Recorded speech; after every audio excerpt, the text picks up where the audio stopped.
ವ್ಯಾಖ್ಯಾನಮುದ್ರಾಂ ಕರಸರಸಿಜೈಃ ಪುಸ್ತಕಂ ಶಂಖಚಕ್ರೆ ವಿಪ್ರದ್ಭಿನ್ನ ಸ್ಫಟಿಕರುಚಿರೆ ಪುಂಡರೀಕೆ ನಿಷಣ್ಣಃ ಅಮಲಾನಶ್ರೀರಮೃತವಿಶದೈರಂಶಭಿಪ್ಲಾವಯನ್ ಮಾಮಾವಿರ್ಭೂಯಾತ್ ಅನಗಮಹಿಮಾ ಮಾನಸೇ ವಾಗಧೀಶಃ ನಮಸ್ತೆ ಪ್ರಾಣೇಶ ಪ್ರಣತ ವಿಭುವಾಯಾವನಿಮಗಾಹ ನಮಸ್ವಾಮಿನ್ ರಾಮಪ್ರಿಯತಮ ಹನುಮನ್ ಗುರುಗುಣ ನಮಸ್ತುಭ್ಯಂ ಭೀಮ ಪ್ರಬಲತಮ ಕೃಷ್ಣೇಷ್ಟ ಭಗವನ್ ನಮ ಶ್ರೀಮನ್ಮಧ್ವ ಪ್ರದಿಶ ಸುದರ್ಶನ್ನೋ ಜಯ ಜಯ ಶ್ರೀ ಗುರುಭ್ಯೋ ನಮಃ. ನಾರಾಯಣಂ ಸುರಗುರುಂ ಜಗದೇಕನಾಥಂ ಭಕ್ತಪ್ರಿಯಂ ಸಕಲಲೋಕ ನಮಸ್ಕೃತಂ ಚ ತ್ರೈಗುಣ್ಯವರ್ಜಿತಮಜಂ ವಿಭುಮಾದ್ಯಮೀಶಂ ವಂದೇ ಭವಗ್ರಂ ಅಮರಾಸುರಸಿದ್ಧವಂದ್ಯಂ ನಾರಾಯಣಂ ನಮಸ್ಕೃತ್ಯ ನರಂಚೈವ ನರೋತ್ತಮಂ ದೇವೀಂ ಸರಸ್ವತೀಂ ವ್ಯಾಸಂ ತತೋ ಜಯಮುದೀರಯೇ. ವೇದವ್ಯಾಸರ ಮಹಾಭಾರತದ ಚಿಂತಕರಿಗೆ ವಂದನೆಗಳು. ಶಾಂತಿ ಪರ್ವದ 140ನೆಯ ಪ್ರವಚನ ಬಹಳ ವಿಶೇಷವಾಗಿ ಧರ್ಮರಾಜ ಭೀಷ್ಮರಲ್ಲಿ ಹೇಳುತ್ತಾನೆ, ನಾನು ತುಂಬಾ ಕೇಳಿಕೊಂಡೆ ಅಂತ. ಇವತ್ತಿನವರೆಗೆ ನನಗೆ 4 ವರ್ಣದವರ ಬಗ್ಗೆ, ಮುಖ್ಯವಾಗಿ ಕ್ಷತ್ರಿಯ ವರ್ಣದಲ್ಲಿ ರಾಜರ, ಸಚಿವರ ಲಕ್ಷಣಗಳ ಬಗ್ಗೆ ಎಲ್ಲ ಹೇಳಿದೆ. ಹಾಗೆ ಉಳಿದವರ ಬಗ್ಗೆ ತಿಳಿಸ್ತಾ 3 ವಿಧದ ಜನರನ್ನು ನನಗೆ ತಿಳಿಸಿಕೊಟ್ಟೆ.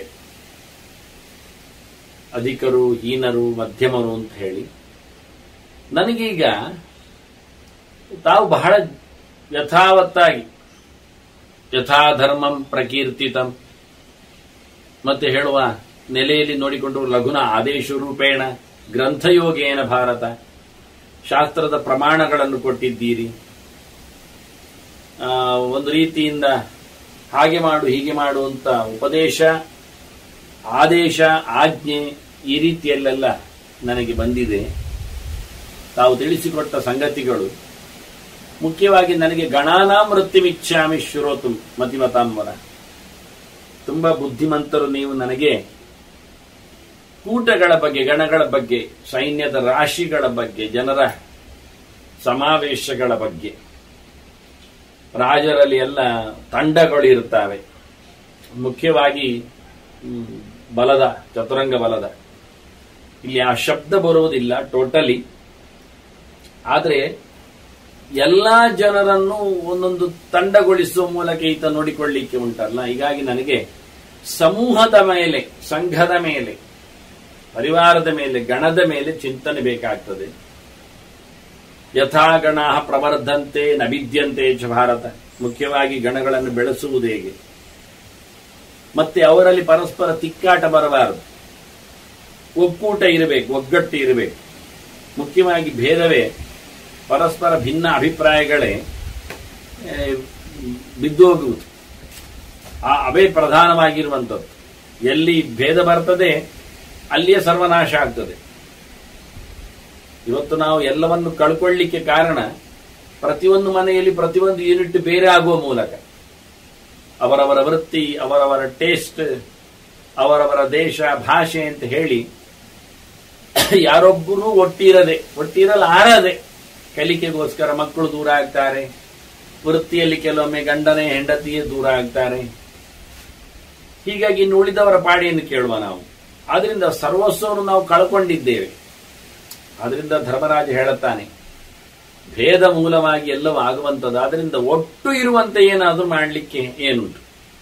ಮುಖ್ಯ ವಿಶೇಷವಾದದ್ದು ನಮಗೆ ಅರಿಂಶ್ಚ ವಿಜಿಗೀಷು ಸ್ತೆ. ಮುಖ್ಯವಾಗಿ ವಿಜಿಗೀಷ ಅಂತೆ. ಶತ್ರುಗಳನ್ನು ನಾವು ಗೆಲ್ಲಬೇಕು ಒಟ್ಟು ಸೇರಿಕೊಂಡಾಗ. ಸುಹೃದ ಪ್ರಾಪ್ನುವಂತಿಷ. ನಮಗೆ ಒಳ್ಳೆಯವರು ಒಟ್ಟಾಗಬೇಕು. ಶತ್ರುಗಳನ್ನು ನಾವು ಗೆಲ್ಲಬೇಕು, ನಮ್ಮವರನ್ನು ನಾವು ಒಟ್ಟುಗೂಡಿಸಿರಬೇಕು. ಇದಕ್ಕೆ ಏನು ಮಾಡಲಿಕ್ಕೆ ಉಂಟು? ಮತ್ತೆ ಒಬ್ಬೊಬ್ಬರ ಕಿವಿ ಚುಚ್ಚಿ ಅವರವರ ಸಂಗತಿಗಳನ್ನೆಲ್ಲ ಬೇರ್ಪಡಿಸಿಕೊಂಡೇ ಭೇದ ಆಗುವುದು. ಆದ್ರಿಂದ ಈ ಮಂತ್ರ ಸಂವರಣಂ ದುಃಖಂ ಬಹೂನಾಮಿತಿ ಮೇಮತಿ. ತುಂಬಾ ಜನರಲ್ಲಿ ನಾವು ಮಂತ್ರಾಲೋಚನೆಯನ್ನು ಉಳಿಸಿಕೊಳ್ಳುವುದು ಎನ್ನುವುದೇ ನನಗೆ ಕಷ್ಟ ಅಂತ ಕಾಣುತ್ತದೆ. ಇದು ಹೇಗೆ ಸಾಧ್ಯ ಆಗ್ತದೆ? ಇದನ್ನ ಹೇಗೆ ನಡೆಸಿಕೊಡಬೇಕು? ಇದು ಹೇಗಿರಬೇಕು ಅಂತ ಹೇಳಿ ಕೇಳುತ್ತಾನೆ. ಭೀಷ್ಮರು ಹೇಳುತ್ತಾರೆ, ಪ್ರಧಾನವಾಗಿರತಕ್ಕ 2 ವಿಷಯಗಳು ಗಣದಲ್ಲಿ, ಒಗ್ಗೂಟದಲ್ಲಿ, ಒಗ್ಗಟ್ಟಿನಲ್ಲಿ ಇರಲಿಕ್ಕೆ ಬೇಕಾಗಿರುವಂತೆ 2 ಅಂಶಗಳು ವಿರೋಧಕ್ಕೆ ಬರ್ತವೆ. ಒಂದು ವೈರ, ಒಂದು ಅಮರ್ಷ ಅಂತ ಇದನ್ನ ಹೇಳ್ತಾನೆ. ಪ್ರತಿಯೊಬ್ಬರಲ್ಲಿ ದ್ವೇಷವನ್ನು ಉಂಟು ಮಾಡಲಿಕ್ಕೆ, ವೈರವನ್ನು ಉಂಟು ಮಾಡಲಿಕ್ಕೆ 2 ಅಂಶ, ಲೋಭ ಮತ್ತೆ ಅಮರ್ಷ, ಸಿಟ್ಟು ಮತ್ತೆ ಆಸೆ, ಅತ್ಯಾಸೆ. ವೈರ ಸಂದೀಪನೌ ಏತೌ ಲೋಭಾಮರ್ಷೌ ನರಾಧಿಪ. ಮನುಷ್ಯನಿಗೆ ಇನ್ನಷ್ಟು ಬೇಕು ಎನ್ನತಕ್ಕಂಥ ದುರಾಸೆ ಮತ್ತು ಸಿಕ್ಕಾಬಟ್ಟೆ ಯಾವ್ಯಾವುದೋ ವಿಷಯದಲ್ಲಿ ಕೋಪ, ತಾಪ, ಸಿಟ್ಟು, ಇದು ನಿಜವಾಗಿ ಭೇದಕ್ಕೆ, ವ್ಯಕ್ತಿಯಲ್ಲಿರತಕ್ಕಂತಹ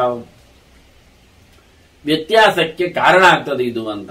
ಇದು ಗಣಗಳಲ್ಲಿರಲಿ, ಕುಲಗಳಲ್ಲಿರಲಿ, ರಾಜರಲ್ಲಿರಲಿ, ಎಲ್ಲರಲ್ಲಿಯೂ ಕುಲ ಅಂದ್ರೆ ಒಂದು ಸಮೂಹ, ಒಂದು ಮನೆ, ವಂಶ, ಅದರ ಭೇದಕ್ಕೂ, ಗಣ ಒಂದು ಕೂಟದ ಭೇದಕ್ಕೂ ಅಂದ್ರೆ ಭಿನ್ನತೆಗೂ, ಭಿನ್ನಾಭಿಪ್ರಾಯಕ್ಕೂ, ಮತ್ತೆ ರಾಜರಲ್ಲಿ ಒಂದು ರೀತಿಯಿಂದ ವೈಮನಸ್ಯಕ್ಕೂ ಕಾರಣ ಏನು ಕೇಳಿದರೆ ಲೋಭ, ಅಮರ್ಷ. ದುರ್ಯೋಧನಲ್ಲಿ ಇರತಕ್ಕಂತಹ ಲೋಭದಿಂದಾಗಿ ಪಾಂಡವರು ಕೌರವರಲ್ಲಿ ಇರತಕ್ಕಂತಹ ಒಗ್ಗಟ್ಟು ಅದು ಮುರಿದೋಯ್ತಲ್ಲ. ಭೀಷ್ಮರೇ ಹೇಳಿದ್ರು, ನೀವು ದೊಡ್ಡ ಕಾಡು ಇದ್ದ ಹಾಗೆ ಕೌರವರು ಅಂದ್ರೆ, ಪಾಂಡವರು ಅಲ್ಲಿನ ಭಯಂಕರ ಹುಲಿಗಳು ಎಲ್ಲ ಇದ್ದ ಹಾಗೆ. ಆದ್ರಿಂದ ಕಾಡು ಉಳಿತದೆ, ಜನರು ಯಾರು ನುಗ್ಗುವುದಿಲ್ಲ, ಯಾಕೆ ಹುಲಿ ಇದೆ ಅಂತ ಹೆದರುತ್ತಾರೆ. ಈಗ ನೀವು ಹುಳುಗಳನ್ನು ದೂರ ಕಳಿಸಿದ್ರೆ ಕೌರವರ ಕಾಡು ಅದು ನಿರ್ವಂಶ ಆಗತ್ತೆ ಅಂತ ಸ್ಪಷ್ಟ ಹೇಳಿದ್ದವ. ಹಾಗೆ ಇವತ್ತು ಒಂದೊಂದು ವಂಶದಲ್ಲಿನ ಭೇದಕ್ಕೆ, ಒಂದು ಕೂಟದಲ್ಲಿನ ಐಕಮತ್ಯಕ್ಕೆ, ರಾಜರಲ್ಲಿನ ಒಂದು ವೈಮನಸ್ಯಕ್ಕೆ ದೂರ ಮಾಡಲಿಕ್ಕೆಲ್ಲ ಕಾರಣ ಆಗುವಂತೆ ಈ ಅತ್ಯಾಸೆ, ಲೋಭ, ಅಮರ್ಷ, ಸಿಟ್ಟು ಆಗಿದೆ ಕಾರಣ. ಇವಿದೆ 2 ಕ್ಷಯ ವ್ಯಯ ಸಮಾಯುಕ್ತ. ಮನುಷ್ಯನಿಗೆ ಕಷ್ಟ ನಷ್ಟ 2 ತರುದಿದೆ. ನಷ್ಟ ಅಂದ್ರೆ ಕ್ಷಯ, ವ್ಯಯ ಅಂದ್ರೆ ಕಳ್ಕೊಳ್ಳಿಕ್ಕೆ ಉಂಟು. ಆದ್ರಿಂದ ಕೆಲವು ಕಳ್ಕೊಳ್ತದೆ, ಕೆಲವು ಇಲ್ಲ ಆಗ್ತದೆ. ದ್ರವ್ಯದ ನಷ್ಟ ಕೆಲವೊಮ್ಮೆ ಇರ್ತದೆ, ಕೆಲವು ವ್ಯಕ್ತಿಯ ನಾಶವೇ ಆಗ್ತದೆ. ಹೀಗಾಗಿ ಇದು 2ರಿಂದ, ಕ್ಷಯ ಮತ್ತೆ ವ್ಯಯದಿಂದ 2 ಸೇರ್ಲಿಕ್ಕೆ ಹೋಗಿ ಅನ್ಯೋನ್ಯ ಜನಿತಾಶಯವು ಇದು ಒಂದಕ್ಕೊಂದು ಪೂರಕವಾಗಿ ಆಗುವಂಥದ್ದು, ಸೇರುವಂಥದ್ದು, ಒಟ್ಟಾಗುವಂಥದ್ದು. ಲೋಭದಿಂದ ಅಮರ್ಷ ಆಗುವಂಥದ್ದು, ಸಿಟ್ಟು ಬರಲಿಕ್ಕೆ ಕಾರಣ ಅತ್ಯಾಸೆಗಳು ನೆರವೇರದೇ ಇದ್ದಾಗ. ಅದ ಚಾರಮಂತ್ರ ಬಲಾದಾನೈ ಸಾಮದಾನ ವಿಭೇದನೈ ಕ್ಷಯವ್ಯಯ ಭಯೋಪಾಯೈ ಪ್ರಕರ್ಷಂತಿ ಇತರೇತರಂ. ಒಬ್ಬರಿಗೊಬ್ಬರು ಖಾಲಿ ಎಳೆಯುವುದು, ಒಬ್ಬರೊಬ್ಬರನ್ನು ತನ್ನ ಪಕ್ಷಕ್ಕೆ ಸೇರಿಸಿಕೊಳ್ಳುವುದು, ಒಬ್ಬರೊಬ್ಬರನ್ನು ಒಡೆದು ಬೇರೆ ಬೇರೆ ಮಾಡಿ ಆಳುವಂಥದ್ದೆಲ್ಲ ಹೇಗೆ? ಚಾರರನ್ನು ಕಳುಹಿಸಿ, ಕಿವಿಚುಚ್ಚಿ, ವಿಷಯಗಳನ್ನು ತಿರುಚಿ ಹೇಳಿ, ಅವರ ಬಲಗಳನ್ನು ಎಳೆದುಕೊಂಡು ಅವರಿಗೆ ಬೇಕಾದಷ್ಟು ದುಡ್ಡುಗಳನ್ನು ಕೊಡುವ ಮೂಲಕ, ಮತ್ತೆ ಕೆಲವು ಬಾಯಿ ಮಾತುಗಳಿಂದ, ಕೆಲವೊಮ್ಮೆ ಅವರಿಬ್ಬರಲ್ಲಿ ಹಿಡಿಸಿ ಹಾಕುವ ಮೂಲಕ, ಮತ್ತೆ ಕೆಲವು ನಷ್ಟ, ಲಾಭ, ಹೆದರಿಕೆ ಉಂಟು ಮಾಡುವುದು. ನೋಡಿ, ಭಯೋತ್ಪಾದನೆ ನಡೆದ ಕ್ಷಯ ವ್ಯಯ ಭಯ ಉಪಾಯೈ ಅಂತ ಎಲ್ಲ ಅಕ್ಷರಗಳನ್ನು ಹಾಕುವಾಗ ಬಹಳ ಚೆನ್ನಾಗಿ ಕ್ಷಯ ವ್ಯಯ ಭಯೋ ಪಾಯೈ ಎಲ್ಲ ದ್ವಿತೀಯಾಕ್ಷರಗಳಲ್ಲಿ ಯಕಾರಗಳನ್ನು ತಂದು ಒಂದು ಸಣ್ಣ ಗೆರೆಗಳಲ್ಲಿ ಒಂದು ವಿಶ್ಲೇಷಣೆ, ಅಲಂಕಾರಗಳು. ಹೀಗೆ ಒಬ್ಬರೊಬ್ಬರು ಹೇಳ್ಕೊಳ್ತಾರೆ. ಅಲ್ಲಿ ಪ್ರಧಾನವಾಗಿ ತತ್ರ ದಾನೇನ ಭಿದ್ಯಂತೆ ಗಣಾಹ ಸಂಘಾತ ವೃತ್ತಯ. ಮೊದಲಾಗಿ ಹೇಳ್ತಾರೆ ಭೀಷ್ಮರು, ಒಗ್ಗಟ್ಟಿಗೆ ಶಬ್ದ, ಇಲ್ಲಿ ಒಗ್ಗಟ್ಟಿಗೆ ಶಬ್ದ, ಒಂದು ಕೂಡುವಿಕೆಗೆ ಶಬ್ದ ಹೇಳ್ತಾರೆ ಸಂಘಾತ ಅಂತ. ಸಂಘಾತಶ್ಚೇತನಾದೃತಿ ಎಲ್ಲ ಶಬ್ದಗಳನ್ನು ಶಾಸ್ತ್ರ ಪರಿಭಾಷೆಯಲ್ಲಿ ಕರೆದದ್ದುಂಟು. ಹಾಗೆ ಒಟ್ಟಿರಬೇಕು ಗಣಗಳು. ಮುಖ್ಯವಾಗಿ ಒಟ್ಟಿದ್ದವರನ್ನು ಬೇರೆ ಮಾಡೋದು ಎಲ್ಲಿ ಕೇಳಿದ್ರೆ ತತ್ತರ ದಾನೇನ ವಿದ್ಯಂತೆ ಅಂತ ಹೇಳ್ತಾನೆ. ದುಡ್ಡು ಕೊಡು, ನೋಡು ಜನ ಬೇರೆ ಆಗ್ತಾನೆ. ಇನ್ನೊಬ್ಬನಿಗೆ ಕೊಡ್ಲಿಲ್ಲ ಅಂತ ಸಿಟ್ಟು ಬಂದು ಅವನು ಬೇರೆ ಹೋಗ್ತಾನೆ. ಗಮ್ಮತ್ತು ಕೇಳಿದ್ರೆ, ನಮಗೆ ಬೇಕಾದವರಿಗೆ ಕೊಡಿ, ನಮಗೆ ಬೇಡ ಆದವರಿಗೆ ಕೊಡಬೇಡಿ, ಆಗ ಅವರೇ ಬಿಟ್ಟು ಹೋಗಿರ್ತಾರೆ ನೋಡಿ. ಹೀಗೆ ದಾನದಿಂದ ಭೇದ ಗಣಗಳಲ್ಲಿ ಒಡೆತ ಅಂತ. ಆದ್ರಿಂದ ಲೋಭಕ್ಕೆ ಕೈ ಒಡ್ಡಲಿಕ್ಕೆ ಮನುಷ್ಯ ಹೋಗಬಾರದು. ಇದರಿಂದಲೇ ದೇಶದಲ್ಲಿ ಅತ್ಯಂತ ದುಃಖ ಚಿಂತನೆ, ರಾಜರಿಗೆ ವಿಪರೀತವಾದ ತೊಂದರೆ ಆಗಲಿಕ್ಕೆ ಕಾರಣ ಇದು ಅಂತಾನೆ. ಭಿನ್ನಾಹ ವಿಮನಸ ಸರ್ವೇ ಗಚ್ಚಂತಿ ಅರಿವಶಂ ಭಯ. ಒಂದ್ಸರ್ತಿ ಒಬ್ಬರೊಬ್ಬರನ್ನು ಭೇದ ದೂರ ಮಾಡಿಬಿಟ್ರೆ, ತುಕುಡಿ ಸಣ್ಣದಾಗಿ ಹೋದರೆ ಅವರಿಗೆ ಶತ್ರುಗಳ ಮೇಲಿನ ಹೆದರಿಕೆ ಜಾಸ್ತಿ ಆಗ್ತದೆ. ನಾನು ಯಾರು ಇಲ್ಲ, ನಾನು ಒಬ್ಬನೇ ಆಗಿದ್ದೇನೆ, ನನ್ನ ಮೇಲೆ ಏನಾದ್ರು ಮಾಡಿ ಯಾರು. ಹೀಗೆ ಅವರವರನ್ನು ಹಿಡಿಸಿಯಾಗಿ ದೂರ ಮಾಡಿಕೊಂಡ್ರೆ ಕೂಡಲೇ ಶತ್ರುಗಳಿಗೆ ಹಿಡಿಲಿಕ್ಕೆ ಲಾಯಕ ಆಗ್ತದೆ. ಒಬ್ಬರೊಬ್ಬರು ಮಾತಾಡುವುದಿಲ್ಲ, ಒಬ್ಬರೊಬ್ಬರಿಗೆ ಕಂಡ್ರೆ ಆಗುವುದಿಲ್ಲ, ಪ್ರತಿಯೊಬ್ಬರಿಗೆ ವೈಮನಸ್ಯ, ಬೈದುಕೊಳ್ಳುತ್ತಾರೆ, ದೂರ ಆಗಿದ್ದಾರೆ. ಇದರಿಂದ ಅರ್ಥಾಶ್ಚೈವ ಅಧಿಗಮ್ಯಂತೆ ಸಂಘಾತ ಬಲಪೌರುಷೈ. ಒಟ್ಟಿದ್ರೆ ದುಡ್ಡು ಒಟ್ಟಾಗ್ತದೆ, ಒಟ್ಟಿದ್ರೆ ಬಲ ಹೆಚ್ಚಾಗ್ತದೆ, ಒಟ್ಟಿದ್ರೆ ಪ್ರಯತ್ನ ಜಾಸ್ತಿ ಮಾಡಲಿಕ್ಕೆ ಬರ್ತದೆ. ನೋಡಿ, 10 ಜನ ಸೇರಿದ್ರೆ ತುಂಬ ಗಂಟೆ ಶ್ರಮ ಕೊಟ್ರೆ ತುಂಬ ಕೆಲಸವನ್ನು ಮಾಡ್ತಾರೆ. ಒಬ್ಬೊಬ್ಬರಾದ್ರೆ ನೋಡಿ, ಒಂದು ಕಡೆ ಅಕ್ಕಪಕ್ಕದ ಊರಿನಲ್ಲಿ 5 ಜನ ಸೇರುತ್ತಾರೆ, 3 ಗಂಟೆ ಇರ್ತಾರೆ, 1000 ಹೋಳಿಗೆಯನ್ನು ಕೊಡ್ತಾರೆ ಅವರು. ನೋಡಿ ಹೇಗಿರ್ತದೆ. ಸಂಘಾತ ಬಲ ಪೌರುಷಿ ಅಂತಾರೆ. ಒಟ್ಟು ಸೇರದೆ 5 ಜನರನ್ನು ಪ್ರತ್ಯೇಕಗೊಳಿರಿಸಿದ್ರೆ ಅವರು ಒಬ್ಬೊಬ್ಬರಿಗೆ 3 ಗಂಟೆ ಕೊಡುವುದೇ. ಆದ್ರೂ ಕೆಲಸ ಆಗುವುದಿಲ್ಲ. ಪ್ರತ್ಯೇಕ ಇದ್ದಾರೆ ಅವರು. ಒಟ್ಟಾಗಿ ಬನ್ನಿ, ಯಾರೋ ಕಲಿಸ್ತಾನೆ, ಯಾರೋ ಹರಬುತ್ತಾನೆ, ಯಾರೋ ಕಾಯಿಸ್ತಾನೆ. ನೋಡಿ ಎಷ್ಟು ಬೇಗ ಆಗುತ್ತೆ ಕೆಲಸ. ಏಕ ಪ್ರಕಾರ ಒಂದೇ ನಡೆಯಲ್ಲಿ ಇರುತ್ತದೆ. ಅದೇ ಎಲ್ಲವನ್ನು ಒಬ್ಬರೇ ಮಾಡುವುದಾದ್ರೆ ಆಗುವುದಿಲ್ಲ. ನಿಮಗೆ 1000 ಬೇಡ, 5 ಜನ ಇದ್ದಾರಲ್ಲ, ಒಬ್ಬೊಬ್ಬರಿಗೆ 200 ಮಾಡಿಕೊಡ್ಲಿಕ್ಕೆ ಹೇಳಿದ್ರೆ ಒಬ್ಬೊಬ್ಬರಿಗೆ 200 3 ಗಂಟೆಯಲ್ಲಿ ಮಾಡಿಕೊಡ್ಲಿಕ್ಕೆ ಆಗುವುದಿಲ್ಲ. ಒಟ್ಟು ಸೇರಿಕೊಂಡಾಗ ಕಲಿಸುವವ, ಕಾಯಿಸುವವ ಎಲ್ಲ ಆದಾಗ ಬಹಳ ಅದ್ಭುತವಾಗಿ. ಇದನ್ನ ನಾನು ಇನ್ನೊಂದು ಕಡೆಯಲ್ಲಿ ನೋಡಿದ್ದೇನೆ. ಒಂದು 10-15 ಜನರು ಕೂತು ಗಂಟೆಗೆ ಒಂದೊಂದು ಅಂಗಿಯನ್ನು ಹೊಲಿದು ಹಾಕ್ತಾರೆ, ಒಂದೊಂದು ಡ್ರೆಸ್ ಅನ್ನು ಹೊಲಿದು ಕೊಡ್ತಾರೆ. ಆಗ ಏನಿದೆ ಅಂದ್ರೆ ಒಬ್ಬೊಬ್ಬನಿಗೆ ಒಂದೊಂದು ಮಾತ್ರ ಕೆಲಸ. ಗುಂಡಿ ಹಾಕುದು ಒಬ್ಬನಿಗೆ ಕೆಲಸ, ಒಬ್ಬನಿಗೆ ಕತ್ತರಿಸುವ ಕೆಲಸ, ಒಬ್ಬನಿಗೆ ಕಾಲರ್ ಹಾಕುವ ಕೆಲಸ. ಹೀಗಾಗಿ ಶೇರ್ ಮಾಡಿಕೊಂಡು ಒಂದು ಸ್ವಲ್ಪ ಗಂಟೆಯಲ್ಲಿ ಭಾರಿ ಅದ್ಭುತವಾದ ಕೆಲಸ ಕೊಡ್ತಾರೆ ಅವರು. ಹಾಗೆ ಸಂಘಾತ ಬಲ ಪೌರುಷಹಿ ಅಂತಾನೆ. ಎಲ್ಲ ಸಂಪತ್ತುಗಳು ಒಟ್ಟಾಗುವುದು, ಎಲ್ಲ ಕೆಲಸಗಳು ಸಿದ್ಧಿಯಾಗುವುದು ಯಾವಾಗ ಕೇಳಿದ್ರೆ ಒಟ್ಟಿದ್ದಾಗ, ಒಟ್ಟಿನ ಬಲಗಳು ಒಟ್ಟು ಸೇರಿದಾಗ, ಒಟ್ಟಿನವರ ಪ್ರಯತ್ನ ಒಟ್ಟಾಗಿ ಬಂದಾಗ. ಬಾಕಿಯಾಶ್ಚ ಮೈತ್ರಿ ಗುರುವಂತಿ ತೇಷು ಸಂಘಾತ ವೃತ್ತಿಷು. ಹೊರಗಿನವರು ಅಂತ ಒಟ್ಟು ಸೇರಿದವರಲ್ಲಿ ಪ್ರೀತಿಯಿಂದ ಇರ್ತಾರೆ, ಒಟ್ಟು ಸೇರ್ತಾರೆ. ನೋಡಿ, ಒಟ್ಟು ಸೇರಿಕೊಂಡಿದ್ದರೆ ಇನ್ನಷ್ಟು ಜನ ಒಟ್ಟು ಸೇರ್ತಾರೆ. ಈ ದುಂಬಿಗಳು ಒಟ್ಟಾದ ಹಾಗೆ, ಜೇನು ಹುಳಗಳು ಒಟ್ಟಾದ ಹಾಗೆ, ಒಂದು ಸೇರಿದಾಗ ಎಲ್ಲ ಬಂದು ಸೇರಿಕೊಳ್ಳುವ ಹಾಗೆ ಬಹಳ ಚೆನ್ನಾಗಿ ಇನ್ನು ಹೊರಗಿನವರನ್ನು ಸೇರಿಸಿಕೊಳ್ಳಿಕ್ಕೆ ನಮ್ಮಲ್ಲಿ ಒಗ್ಗಟ್ಟು ಎನ್ನುವುದು ಮುಖ್ಯ ಬೇಕಾಗ್ತದೆ.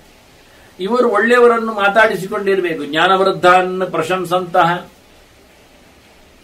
ಶುಶ್ರೂಷಂತಹ ಪರಸ್ಪರಂ.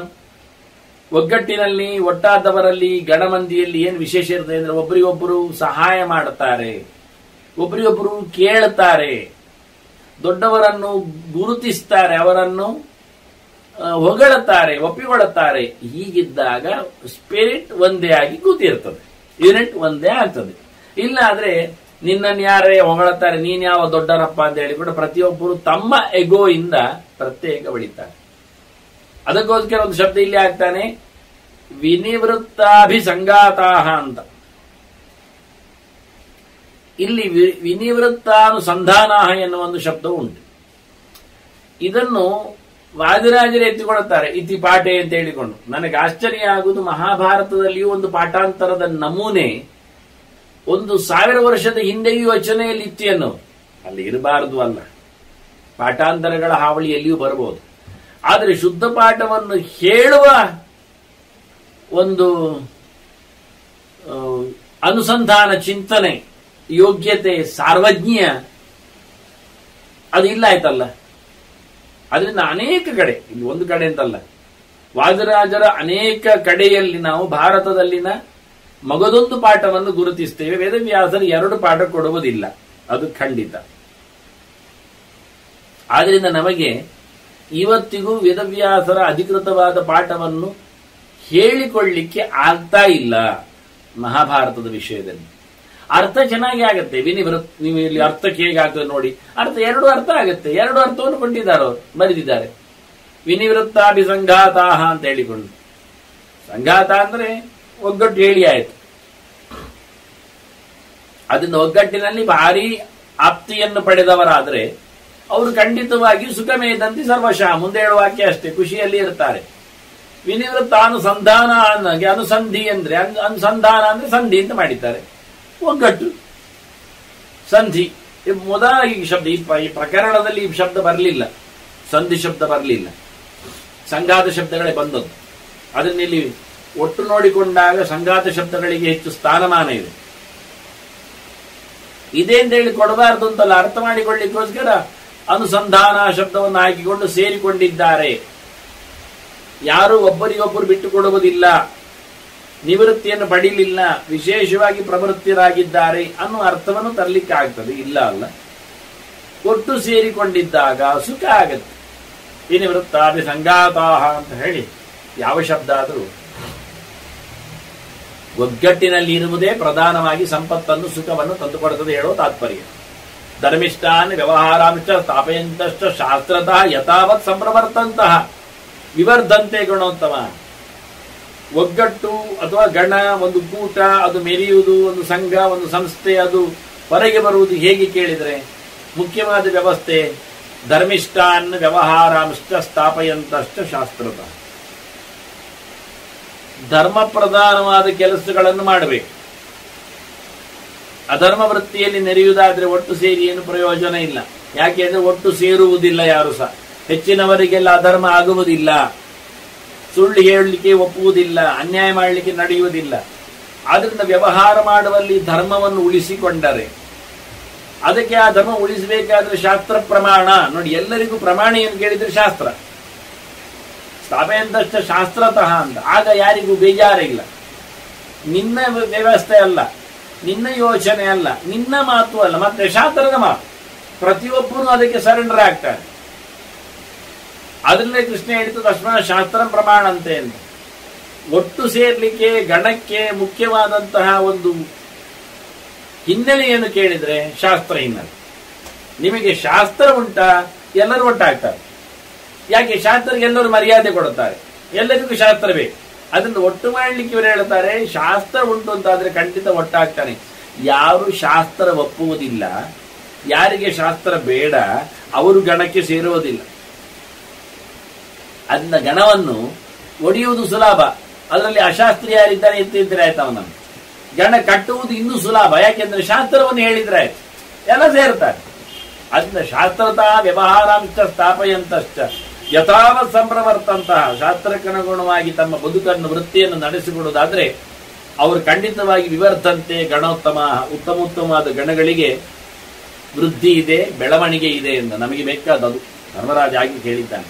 ಹೇಗೆ ಗಣಗಳು ರೈಸ್ ಆಗ್ತವೆ, ಶೈನ್ ಆಗ್ತವೆ ಅಂತ. ಹಾಗೆ ಇದನ್ನು ತೋರಿಸಿಕೊಟ್ಟು ಪುತ್ರಾನ್ ಭ್ರಾತರನ್ ನಿಗೃಣ್ಣಂತಹ ಇನ್ನೊಂದು ಮುಖ್ಯವಾಗಿ ಬೇಕು. ಗಣದಲ್ಲಿ ಅವರಿಗೆ ಕೈಯಲ್ಲಿ ಬರತಕ್ಕವರು ಇರ್ತಾರೆ, ಕೈ ಕೆಳಗಿನವರು, ಅವರ ಮಕ್ಕಳು, ಅವರ ತಮ್ಮಂದಿರು ಎಲ್ಲ, ಅವರನ್ನು ಚೆನ್ನಾಗಿ ದುಡಿಸಬೇಕು. ಅವರು ದಾರಿ ತಪ್ಪದಂತೆ ನೋಡಿಕೊಳ್ಳಬೇಕು, ಬಹಳ ಚೆನ್ನಾಗಿ ಅವ್ರನ್ನ ಇಟ್ಕೊಳ್ಬೇಕು. ವಿನಯೇಚ ಸದಾ, ಇವರು ಬಹಳ ಚೆನ್ನಾಗಿರಬೇಕು. ತಾವು ನಡೆಯಲ್ಲಿ ಚೆನ್ನಾಗಿದ್ರೆ ತಮ್ಮ ಮಕ್ಕಳನ್ನು ತಮ್ಮವರನ್ನು ಸಹ ಆ ರೀತಿಯಾಗಿ ಬಗ್ಗಿಸಿಕೊಂಡ್ರೆ, ನಿಗ್ರಹದಲ್ಲಿ ಅವರನ್ನು ನಿಲ್ಲಿಸಿಬಿಟ್ರೆ ಗಣ ಬೆಳೀತದೆ. ಇಲ್ಲದಿದ್ರೆ ಮಗನೇ ಬೇರಾಗ್ತಾನೆ, ತಮ್ಮನೇ ವಿರೋಧಿಸ್ತಾನೆ. ನೋಡಿ, ರಾವಣ ವಿಭೀಷಣನನ್ನು ಕಳ್ಕೊಂಡ, ಯಾಕೆ ಶಾಸ್ತ್ರ ಅನುಗುಣವಾಗಿ ಇರಲಿಲ್ಲವ, ಒಟ್ಟಾಗ್ಲಿಕ್ಕೆ ಆಗಲಿಲ್ಲ. ದುರ್ಯೋಧನಾದಿಗಳನ್ನು ಧೃತರಾಷ್ಟ್ರನ ಹೊರಗಿಟ್ಟ, ಮಕ್ಕಳನ್ನು ಪ್ರೀತಿಸ್ತಿರ್ಲಿಲ್ಲ. ಮಾಡಿಕೋ ಅಂದ ಅಷ್ಟೇ, ನನಗೆ ಬೇಡ ಅಂದ. ಅದರ ಪ್ಲಸ್ ಮೈನಸ್ ಎರಡು. ಧೃತರಾಷ್ಟ್ರ ಬಾಯ್ಬಿಟ್ಟು ಹೇಳ್ತಾನೆ ಒಂದು ಸರ್ತಿ, ನನಗೆ ನಿನ್ನ ಯಾವುದೇ ರೀತಿಯಾದ ಲಾಭ ನಷ್ಟಗಳು ನನಗೆ ಬೇಡ, ಪಾಂಡವರನ್ನು ಬೀಡಿಸುವುದರಿಂದ ಅಂತ ಹೇಳ್ತಾನೆ. ಹೀಗೆ ಪುತ್ರಾನ್ನ ಭ್ರಾತರನ್ನು ನಿಗ್ರಣ್ಣ ಅಂತಹ ಭೀಷ್ಮರು ಸ್ಪಷ್ಟ ಹೇಳ್ತಾರೆ. ತಮ್ಮ ಮಕ್ಕಳನ್ನು, ತಮ್ಮಂದಿರನ್ನು ನೋಡಿ, ತಮ್ಮಂದಿರನ್ನೇ ಶಬ್ದ ಆಗಿದ್ದು. ಪಾಂಡವರಿಗೆ ಕೌರವರು ತಮ್ಮಂದಿರಾಗ್ತಾರೆ, ಮೊದಲು ಹುಟ್ಟಿದವ ಧರ್ಮರಾಜ. ಆದ್ದರಿಂದ ನಿಗರಣ್ಣ ಅಂತಹ ಧರ್ಮರಾಜನ ಹೇಳ್ತಾ ಇದ್ದಾನೆ, ಅವರನ್ನು ಬಗ್ಗು ಬಡಿದೇನೆ, ನಾವು ಚೆನ್ನಾಗಿದ್ದೆ, ವಿನೀತಾಂಶ ಪ್ರಕರಣ ಅಂತಹ ನಾವು ಒಳ್ಳೆಯವರನ್ನು ಸ್ವೀಕರಿಸಬೇಕು, ಗಣ ಬೆಳಿಬೇಕು ನಮಗೆ. ಅದು ಪ್ರವರ್ತಂತೆ ಗಣೋತ್ತಮ. ನೋಡಿ, ಗಣ ಬೆಳೆಯುವುದೇ ಆಗಿದೆ, ಇದ್ದದ್ರಲ್ಲೇ ಮರಿ ಹಾಕುವುದು ಹುಡುಕುವುದಲ್ಲ, ಅದು ಆಯ್ತಲ್ಲ. ಅವರನ್ನು ಇಟ್ಟುಕೊಳ್ಳುವುದು ಸರಿ ಆಯ್ತಲ್ಲ. ಅದು ಬಿಟ್ಟು ತನ್ನ ಮಕ್ಕಳು ತನ್ನ ತಮ್ಮಂದಿರನ್ನು ಸೇರಿಸಿಕೊಂಡು ಒಂದು ಮನೆಯಲ್ಲಿ ಮಕ್ಕಳು ತಮ್ಮಂದಿರು ಒಟ್ಟಿರುವುದೇ ಒಂದು ದೊಡ್ಡ ಸಂಗತಿ ಹೇಳಿಕೊಳ್ತಾನೆ ಇವನು. ಇನ್ನು ಕುಲಕ್ಕೆ ಬರ್ತಾನೆ ಅವನು ಬರುವ ಮುಂಚೆ. ಆದರೆ ಗಣದ ಅಂಶ ಹೇಳಿಕೊಳ್ಳುವಾಗ ವಿನೀತಾಂಶ ಪ್ರಕರಣ ಅಂತ ನಮಗೆ ಅನುಕೂಲವಾಗುವವರನ್ನು, ನಮಗೆ ಅಡಿಯಾಳಾಗುವವರನ್ನು, ಬಗ್ಗಿ ನಡೆಯುವವರನ್ನು, ಶಾಸ್ತ್ರ ಒಪ್ಪಿದವರನ್ನು ನಾವು ಸೇರಿಸಿಕೊಂಡ್ರೆ ವಿವರದಂತೆ ಗಣೋತ್ತಮ. ನಮ್ಮ ಗಣ, ನಮ್ಮ ಪರಿವಾರ, ನಮ್ಮ ಸಂಘ ಸಂಸ್ಥೆ, ನಮ್ಮ ಜನರು ಬೇಕಾದ್ರು ಒಟ್ಟಾಗ್ಲಿಕ್ಕೆ ಕಾರಣ ಹೇಗಿರ್ತದೆ ಅಂತ. ಚಾರ ಮಂತ್ರ ವಿಧಾನೇಶು ಕೋಶ ಸನ್ನಿಚಯೇಶು ಚ ನಿತ್ಯಯುಕ್ತ ಮಹಾಬಾಹ ವರ್ಧಂತೆ ಸರ್ವತೋ ಗಣ. ಗಣಗಳು ಬೆಳಿಲಿಕ್ಕೆ ಅವರು ಹೊರಗಿನಿಂದ ಚಾರರ ಸಂಪರ್ಕದಲ್ಲಿ ಒಳ್ಳೆಯವರಾಗಿರ್ಬೇಕು. ಅವರು ಮಂತ್ರಾಲೋಚನೆ ಮಾಡಿಕೊಂಡದ್ದನ್ನು ತಪ್ಪಿಸಿಕೊಳ್ಳಲಿಕ್ಕೆ, ಹೊರಗೆ ಹಾಕಲಿಕ್ಕೆ, ಗುಟ್ಟು ಬಿಡ್ಲಿಕ್ಕೆಲ್ಲ ಇರಬಾರದವರು. ಇಂತಹ ವಿಷಯಗಳಲ್ಲಿ ಮಾತ್ರ ಅಲ್ಲ, ಬೊಕ್ಕಸ ತುಂಬಿಸಿಕೊಳ್ಳುವುದರಲ್ಲಿಯೂ, ಸಂಪತ್ತು ರಾಜ್ಯಕ್ಕೆ ಒಟ್ಟು ಮಾಡುವುದರಲ್ಲಿಯೂ ಇವರು ಯಾವತ್ತೂ ರೆಡಿಯಾಗಿರಬೇಕು, ದಕ್ಷರಾಗಿರಬೇಕು. ಆದ್ರಿಂದ ಈ ಗಣಗಳಿಗೆ, ರಾಜರ ಸೈನ್ಯ ಬಲಗಳಿಗೆಲ್ಲ ಬಹಳ ದೊಡ್ಡದಾದಂಥ ಕೆಲಸ ಇದೆ. ಹಾಗಾಗಿ ಇಂಥದ್ದು ನೆಲೆಯಲ್ಲಿ ಕೂತಾಗ ಗಣಗಳು ಬೆಳೀತಾವೆ, ಅವುಗಳಿಗೆ ಹೆಚ್ಚು ಶಕ್ತಿ ಇದೆ, ಹೆಚ್ಚು ರಿಸ್ಕಿ ಇದೆ, ಅದರೊಟ್ಟಿಗೆ ಜವಾಬ್ದಾರಿ ಇದೆ. ಅದರಿಂದ ಪ್ರಾಜ್ಞಾನ್ ಶೂರಾನ್ ಮಹೋತ್ಸಾಹಾನ್ ಕರ್ಮಸು ಸ್ಥಿರ ಪೌರುಷಾನ್ ಮಾನಯಂತಹ ಒಳ್ಳೆಯವರನ್ನು ಗುರುತಿಸಿದರೆ, ಗೌರವಿಸಿದರೆ, ಅದರಲ್ಲಿಯೂ ತಿಳಿದವರನ್ನು, ಮತ್ತೆ ಇದರಲ್ಲಿ ರಾಜರಲ್ಲಿ ಆದರೆ ಶೂರವೀರರನ್ನು, ಪರಾಕ್ರಮಶಾಲಿಗಳನ್ನು, ಮತ್ತೆ ಕೆಲಸದಲ್ಲಿ ಉತ್ಸಾಹವುಳ್ಳವರನ್ನು, ಸೋಮಾರಿಗಳನ್ನಲ್ಲ, ಕರ್ಮಗಳಲ್ಲಿ ಗಟ್ಟಿ ತಮ್ಮ ಪ್ರಯತ್ನವನ್ನು ಮಾಡುವವರನ್ನು. ಹೆಚ್ಚಿನವರೆಲ್ಲ ಅರ್ಧದಲ್ಲಿ ನಿಲ್ಲಿಸುವವರು, ಪೂರ್ಣ ಪ್ರಯತ್ನ ಮಾಡುವುದಿಲ್ಲ, ಎರಡು ತಪ್ಪು. ಜೊತೆಯಲ್ಲಿ ಅವರಿಗೆ ಪ್ರಯತ್ನದ ಮೇಲೆ ನಂಬಿಕೆ ಇಲ್ಲ. ಆಗ್ತದೆ, ಈ ಬಾವಿ ತೋಡಿದ ಹಾಗೆ ಬಾಯಾರಿಕೆ ಆಗಿದೆ, ನೀರು ಬರಬೇಕು, ಅಂಗಳದಲ್ಲಿ ಬಾವಿ ತೋಡುವ ತೋಡಿದ್ರು 1 ಗಂಟೆ ತೋಡಿದ್ರು, ಒಂದು ಕಡೆಯಲ್ಲಿ ಬರಲಿಲ್ಲ, ಬಹುದಿಲ್ಲ, ಇನ್ನೊಂದು ಕಡೆ ತೋಡುವ, ಇನ್ನೊಂದು ಕಡೆ ತೋಡಿದ್ರು, ಮತ್ತು 1 ಗಂಟೆ ತೋಡಿದ್ರಲ್ಲಿ, 1.5 ಗಂಟೆ ತೋಡಿದ್ರಲ್ಲಿ, ಅಲ್ಲಿ ಬರಲಿಲ್ಲ, ಇನ್ನೊಂದು ಕಡೆ ತೋಡುವ. ಇದು ನೋಡಿ, ಒಂದೇ ಕಡೆಯಲ್ಲಿ ತೋಡಿದ್ರೆ ಅವರು ಬೆಳಗಿನ ಸಂಜೆವರೆಗೆ 10-12 ಅಡಿ ಹೋಗ್ತಿದ್ರು, ಅಲ್ಲೇ ನೀರು ಬರ್ತಿತ್ತು. ಇದು 8-10 ಕಡೆಯಲ್ಲಿ ಒಂದೊಂದು ಕಡೆ ಅಂತ ಹೇಳಿಕೊಂಡು 16 ಜನ ಅವರವರ ತಲೆಯಿಂದ ಇಲ್ಲಿ ಆಗ್ಬೋದು ಹೇಳಿ, ಅವರಲ್ಲಿ ಒಂದು ಒಗ್ಗೂಟ ಇರಲಿಲ್ಲ. ಒಬ್ಬ ಹೇಳಿದ್ದನ್ನು ಇನ್ನೊಬ್ಬ ಕೇಳುವುದು ಅಂತ ಆಗಲಿಲ್ಲ. ಹೀಗಾಗಿ 4 ಜನರ ಕತೆ, 4 ತಂಡ ಆಗ್ಲಿಕ್ಕೆ ಹೋಗಿ 10 ಕಡೆಯಲ್ಲಿ ಅಂಗಳವನ್ನು ಅಗೆದಾಗಿ ಅಂಗಳ ಪೂರಾ ಹೊಂಡ, ಹೊರತು ಬಾವಿಯೊಂದು ಆಗಲಿಲ್ಲ. ಪೌರುಷ ಸ್ಥಿರವಾಗಿಲ್ಲ, ತಲೆ ಸರಿಯಾಗಿಲ್ಲ, ಕರ್ಮದಲ್ಲಿ ಉತ್ಸಾಹ ಅದು ತಪ್ಪಿದೆ. ಹೀಗಾಗಿ ಏಕಪ್ರಕಾರ ಅಂತಾರೆ. ಓದುವುದು ಹಾಗೆ, ಒಂದು ಪುಸ್ತಕ ತೆಗೆದ, 4 ಪುಟ ನೋಡಿದ, ಅರ್ಥ ಆಗುವುದಿಲ್ಲ, ಮುಚ್ಚಿಟ್ಟ. ಮತ್ತೊಂದು ಪುಸ್ತಕ ತೆಗೆದ, ಗ್ರಂಥಾಲಯಕ್ಕೆ ಹೋದವ, ಬೈಂಡ್ ನೋಡಿದ, ಇದರಲ್ಲಿ ಧೂಳುಂಟಲ್ಲ ಹೇಳಿ ನಿಲ್ಲಿಸಿಟ್ಟ. ಮತ್ತೊಂದು ತೆಗೆದ, ಇದು ಅರ್ದಿದೆ, ಯಾರಿಗೆ ಬೇಕು ಅಂದ. ಈಗ ಹೊಸ ಪುಸ್ತಕ ಹುಡುಕುದು, ಬೈಂಡ್ ನೋಡುವುದು, ಚಿತ್ರ ನೋಡುವುದು, ದಪ್ಪ ನೋಡುವುದು, ಚೆನ್ನ ನೋಡುವುದು, ಆಕಾರ ನೋಡುವುದು, ಅಲ್ಲಿ ಮುಗಿಯಿತು. ಎಲ್ಲ ರ್ಯಾಕ್ಸ್ಗಳನ್ನು ಮುಟ್ಟಿದ್ದ ತೆಗೆದಿಟ್ಟ. ಒಂದು ಓದ್ಲಿಲ್ಲ, ಒಂದು ಬರಲಿಲ್ಲ. ಗ್ರಂಥಾಲಯದಲ್ಲಿ 4 ಗಂಟೆ ತೆಗೆದ. ಏನು ಓದಿದೆ ಕೇಳಿದ್ರೆ ಅದು ಓದಿಲ್ಲ, ತುಂಬಾ ಪುಸ್ತಕ ಇತ್ತಲ್ಲಿ ಅಷ್ಟೆ. ಅದೇ ಒಂದನ್ನು ಹಿಡ್ಕೊಂಡಾಗ ನೋಡಿದ್ರೆ ತುಂಬಾ ವಿಷಯಗಳು ಸಿಕ್ತಿತ್ತು ಅವನಿಗೆ. ಒಂದಾದ್ರೂ ವಿಷಯ ಮುಗಿದಿತ್ತು ಇಲ್ಲ. ನಾಳೆ ಚೆನ್ನಾಗಿ ಹೇಳಿದೀವಿ. ಒಳ್ಳೆ ಪೌರುಷವನ್ನು ಉಳ್ಳವರನ್ನು, ಕೆಲಸಗಳಲ್ಲಿ ಯಾವತ್ತು ತತ್ಪರರಾದವರನ್ನು, ತಿಳಿದವರನ್ನು, ಪರಾಕ್ರಮಶಾಲಿಗಳನ್ನು, ಪ್ರಧಾನವಾಗಿ ಹೆಚ್ಚು ಉತ್ಸಾಹ ಭರಿತರಾದವರನ್ನು ಗೌರವಿಸಿದರೆ ಗಣ ಬೆಳೀತದೆ ತನ್ನಷ್ಟಕ್ಕೆ. ಗಣದಲ್ಲಿ ಅಂತಹ ಒಂದು ರೀತಿಯ ಬೆಳವಣಿಗೆ ಕಾಣುತ್ತೇವೆ ಅಂತ. ಮತ್ತೆ ಗಣಗಳನ್ನು ನೋಡಿಕೊಳ್ಳಿಕ್ಕೆ ಉಂಟು, ಗಣದವರು ನೋಡ್ತಾರೆ ಎನ್ನುವ ರೀತಿಯಲ್ಲಿ ಒಂದು ಶ್ಲೋಕ ಇದೆ. ದ್ರವ್ಯವಂತಶ್ಚ ಶೂರಾಶ್ಚ ಶಸ್ತ್ರಜ್ಞಾ ಶಾಸ್ತ್ರಪಾರಗ. ಇಲ್ಲೆಲ್ಲ ಶಸ್ತ್ರ ಶಬ್ದಗಳು ಬರಲಿಕ್ಕೆ ಹೋಗಿ, ಶೂರ ಶಬ್ದದಲ್ಲಿ ಇರ್ಲಿಕ್ಕೆ ಹೋಗಿ, ಇದನ್ನು ಚತುರಂಗ ಸೈನ್ಯಕ್ಕೋಸ್ಕರ ಹೆಚ್ಚು ಒತ್ತು ಕೊಟ್ಟು ಅರ್ಥ ಮಾಡಿದ್ದಾರೆ ಇಡೀ ಅಧ್ಯಾಯಗಳನ್ನು. ಮಾಡಲಿ, ನಾನು ಇಡೀ ಸಮುದಾಯಕ್ಕೆ ಅರ್ಥ ಕೊಟ್ಟಿದ್ದೇನೆ. ರಾಜ್ಯದಲ್ಲಿ ಅವರು ಇರಲಿ, ನಾವು ಇದ್ದೇವೆ ಅಂತ. ಇವರೆಲ್ಲ ಕೃಚ್ರಾಸು ಆಪತ್ಸು ಸಮ್ಮೂಢಾನ್ ಗಣಾನ್ ಸಂತಾರಯಂತೆ. ಕೆಲವೊಮ್ಮೆ ಗಣಗಳಿಗೆ ಏನು ಮಾಡಬೇಕು ಅಂತ ಗೊತ್ತಾಗುವುದಿಲ್ಲ. ಅವರು ತಬ್ಬಿಬ್ಬಾಗ್ತಾರೆ ಕೆಲವು ಆಪತ್ತುಗಳ ಕಷ್ಟದ ಸಂದರ್ಭಗಳಲ್ಲಿ. ಆಗ ದುಡ್ಡಿದ್ದವರು, ದ್ರವ್ಯವಂತಶ್ಚ, ಶೂರಾಶ್ಚ, ಒಳ್ಳೆ ಕಸುವುಳ್ಳವರು, ಶಸ್ತ್ರಜ್ಞ, ಒಳ್ಳೆ ಆಯುಧಗಳ ಬಗ್ಗೆ ತಿಳಿದವರು, ಮತ್ತೆ ಶಾಸ್ತ್ರಪಾರಗ, ಹೋರಾಟದ ಶಾಸ್ತ್ರವೂ ಸರಿಯೇ, ಇತರ ಶಾಸ್ತ್ರಗಳನ್ನು ತಿಳಿದವರು ಚೆನ್ನಾಗಿ ಅವರನ್ನು ರಕ್ಷಣೆ ಮಾಡ್ತಾರೆ ಅಂತ ಒಂದು ಮಾತಿದೆ. ಗಣಗಳು ಒಂದೊಮ್ಮೆ ತೊಂದರೆಯಲ್ಲಿ ಸಿಲುಕಿದರೆ ದುಡ್ಡಿನವರಾಗಲಿ ಪೌರುಷವಂತರಾಗಲಿ ವಿಶೇಷವಾಗಿ ಅವರನ್ನು ದಾಟಿಸ್ತಾರೆ ಎನ್ನುವುದು ಮುಖ. ಇದು ಶ್ಲೋಕದ ಅರ್ಥ.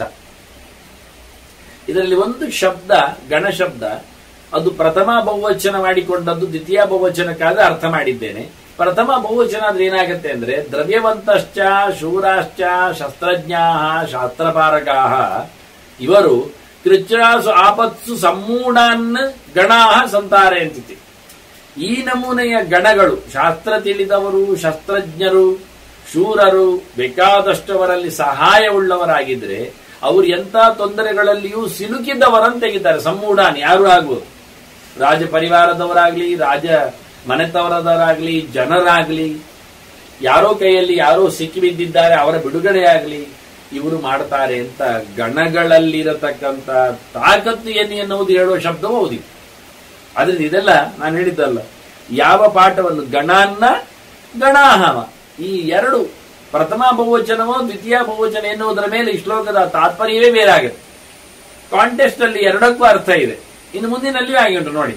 ಕ್ರೋಧ, ಭೇದ, ಭಯಂ, ದಂಡ, ಕರ್ಷಣಂ, ನಿಗ್ರಹ, ವಧ, ನಯತಿ ಅರಿವಶಂ ಸದ್ಯ ಗಣಾನ್ ಭರತ ಸಪ್ತ.